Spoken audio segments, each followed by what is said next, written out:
The one thing I've noticed over the past few weeks since the return of rugby league from the lockdown is of the videos I put on YouTube, ones that have done decently for viewers are the post-match press conferences. Now, I have a kind of internal monologue with myself. Should I put these up or not? Am I stealing the work of others in putting them online or whatever?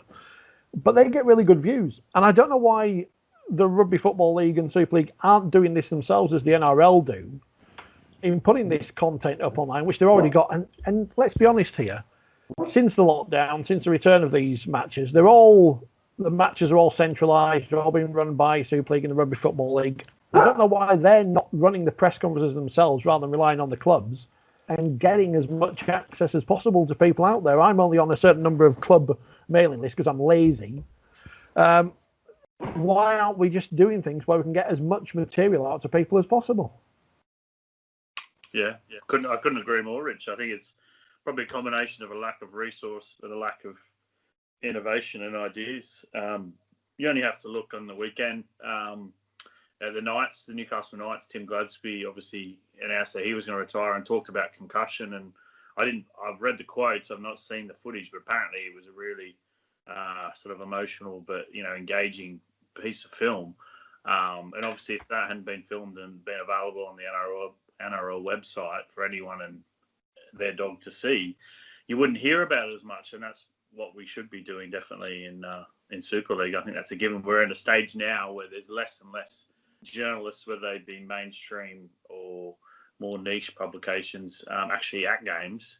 And there's not really a lot of interest outside the hardcore rugby league publications from national media. You can just look at that. If you look at the weekend's papers on Saturday and Sunday, there wasn't much coverage of the Challenge Cup finals, and that's got to be a real worry.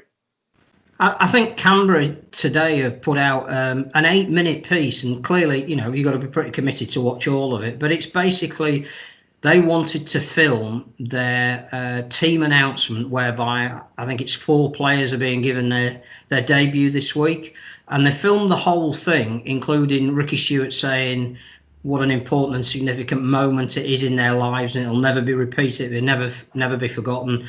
And the debutants themselves had to get up in front of the squad and say what it meant to them. That's human interest.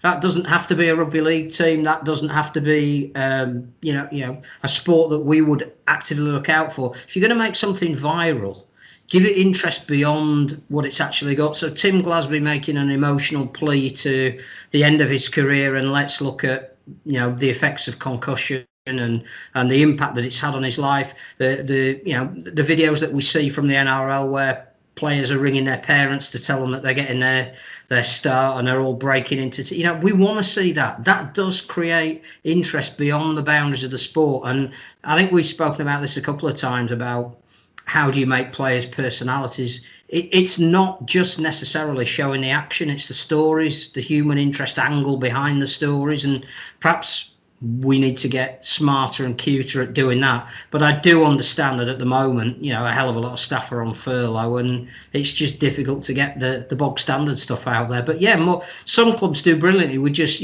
taking a camera around training areas, short little snappy bits, and not necessarily formal interviews, but some little highlights of skills and things. The Gold Coast Titans did it the other week with Justin Holbrook kicking a goal from was it the touchline from halfway, and all the squad watching him, and all he did was just doff his cap to them. And actually that for 30 seconds you don't need a commentary. It's just a good fun piece of footage out there that will get you a bigger audience than just those that follow the club. And just further on that, I think a good example is the Brian McDermott interview with Brian Carney from a week and a half ago. 100%. That was sort of promoted beforehand and during the game, but it actually only came in the last 10 minutes of the broadcast at 10 o'clock or whatever it was.